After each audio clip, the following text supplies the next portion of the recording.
আসসালামু আলাইকুম। কেমন আছেন সবাই? আশা করি আল্লাহর রহমতে আপনারা সবাই ভালো আছেন। আগামী 15ই আগস্ট বাংলাদেশ জাতীয়তাবাদী দল বিএনপির দেশনেত্রী বেগম খালেদা জিয়ার জন্মদিন। আর এই জন্মদিন উপলক্ষে আমি আপনাদের মাঝে একটি পোস্টার ডিজাইন শেয়ার করব। এবং কিভাবে এই পোস্টার ডিজাইনটি আপনার হাতে থাকা মোবাইল দিয়ে কাস্টমাইজ করবেন সেটি সম্পূর্ণ ভিডিওতে দেখিয়ে দিব। আপনি যদি আমার চ্যানেলের নতুন দর্শক হয়ে থাকেন অবশ্যই চ্যানেলটি সাবস্ক্রাইব করবেন এবং পাশে থাকা বেল বাটনে ক্লিক করে নোটিফিকেশন অল করে দিবেন। ভিডিওতে কিছু সময় পর পর একটি করে সর্বমোট 4টি পাসওয়ার্ড দেখানো হবে। সম্পূর্ণ ভিডিও দেখে পাসওয়ার্ড সংগ্রহ করুন। তো চলুন শুরু করা যাক।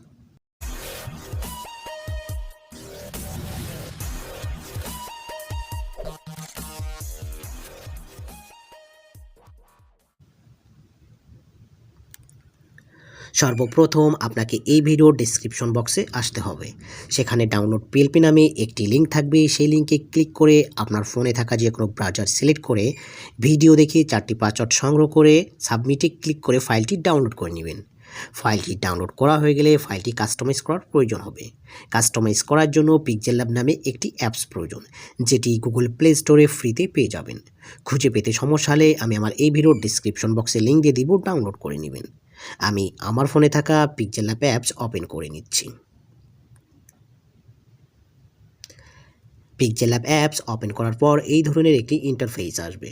সর্বপ্রথম আপনাকে এই নিউ টেক্সটটা ডিলিট করার জন্য নিউ টেক্সটটা সিলেক্ট থাকা অবস্থায় উপরে ডিলিট অপশনে ক্লিক করে ওকেতে প্রেস করবেন, তাহলে ডিলিট হয়ে যাবে। এবার পিএলপি ফাইলটি অ্যাড করার জন্য উপরে 3 ডট মেনুতে ক্লিক করুন। এবার নিচে দেখুন ওপেন ডট পিএলপি ফাইল, এখানে ক্লিক করুন। এবার সবার উপরে দেখুন ডট পিএলপি নামে একটি আইকন, এখানে ক্লিক করুন। আপনি যদি ডাউনলোড ফোল্ডারে ফাইলটি সেভ দিয়ে থাকেন তাহলে এইখানে সেভ হবে। আর যদি অন্য কোনো ফোল্ডারে সেভ দিয়ে থাকেন তাহলে এই অ্যারোতে ক্লিক করে ফোল্ডারটি খুঁজে বের করে ফাইলে একটি ক্লিক করুন। ওপেন অ্যান্ড অ্যাড, এইখানে ক্লিক করুন।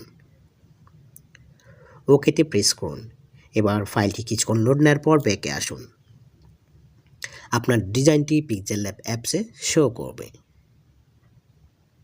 এই ডিজাইনের লেয়ারগুলো দেখার জন্য লেয়ার অপশনে ক্লিক করুন। আমি এই ডিজাইনের যে লেয়ারগুলো ব্যবহার করছি প্রত্যেকটা লেয়ার লক করে রাখছি। আপনি চাইলেই যে কোনো লেয়ার আনলক করে নিয়ে কাস্টমাইজ করে নিতে পারবেন। সর্বপ্রথম আমি আপনাকে এইখানে এই দুইজন নেতার ছবি পরিবর্তন করে দেখাবো। এর জন্য লেয়ার অপশনে আসতে হবে এবং নেতার ছবি ডিলিট করে দিতে হবে। নতুন যে কোনো নেতার ছবি অ্যাড করার জন্য উপরে প্লাস মেনুতে ক্লিক করতে হবে। এবার ফ্রম গ্যালারি, আপনার গ্যালারি ওপেন হলে ব্যাকগ্রাউন্ড ইরেজ করা যে কোনো ছবি সিলেক্ট করুন।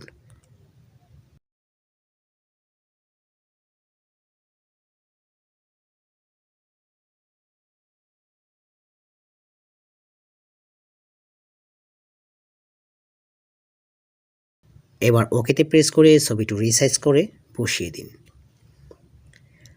এইখানে আপনি যে কয়টা নেতা বা নেত্রী ছবি অ্যাড করতে চান সেমভাবে অ্যাড করে নেবেন। এই নেতা বা নেত্রী ছবি অ্যাড করা হয়ে গেলে আপনাকে সৌজন্য ছবিটি পরিবর্তন করতে হবে। এই জন্য লেয়ার অপশনে আসতে হবে এবং সর্বপ্রথম সৌজন্য ছবিটি খুঁজে বের করে ডিলিট করতে হবে। নতুন একটা সৌজন্য ছবি অ্যাড করার জন্য উপরে প্লাস মেনুতে ক্লিক করুন। এবার ফ্রম গ্যালারি, আপনার গ্যালারি ওপেন হলে ব্যাকগ্রাউন্ড ইরেজ করা যে কোনো একটি সৌজন্য ছবি সিলেক্ট করুন। ছবিটি খুঁজে পাওয়ার পর ছবিতে একটি ক্লিক করে ওকেতে প্রেস করে দিন। এবার সৌজন্য ছবিটি রিসাইজ করে বসিয়ে দিন। সৌজন্য ছবির কাজ শেষ হলে আপনাকে সৌজন্য নামটা পরিবর্তন করতে হবে। এই জন্য লেয়ার অপশনে আসবেন এবং সৌজন্য নামটা খুঁজে বের করে লক থাকলে সর্বপ্রথম আনলক করে নিন এবং সাইডে দেখবেন পেন আইকন, এখানে ক্লিক করলে আবারও পেন আইকন আসবে, এখানে ক্লিক করুন। দেন আপনার কিবোর্ড অপশন আসলে আপনি সৌজন্য নামটা পরিবর্তন করে ওকেতে প্রেস করে দিবেন। আপনি চাইলে এই লেখার কালারও পরিবর্তন করে নিতে পারবেন।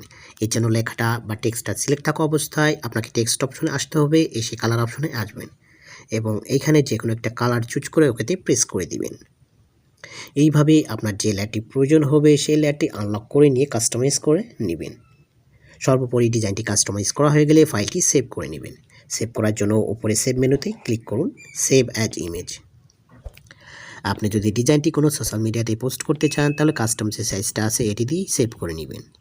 আর যদি ডিজাইনটি প্রিন্ট করতে চান তাহলে ইমেজ ফরম্যাটের জেপিজি এর জায়গায় পিএনজি করবেন এবং কাস্টম যে সাইজটি আছে এটি দিয়েই সেভ করে নেবেন, তাহলে ফুল এইচডি কোয়ালিটিতে প্রিন্ট পাবেন। তো এই ছিল আমার আজকের ভিডিওটি ভালো লাগলে অবশ্যই লাইক, শেয়ার অ্যান্ড কমেন্টস করবেন এবং পরবর্তীতে কোন ধরনের ভিডিও চান অবশ্যই কমেন্টস বক্সে জানিয়ে দিবেন। আসসালামু আলাইকুম।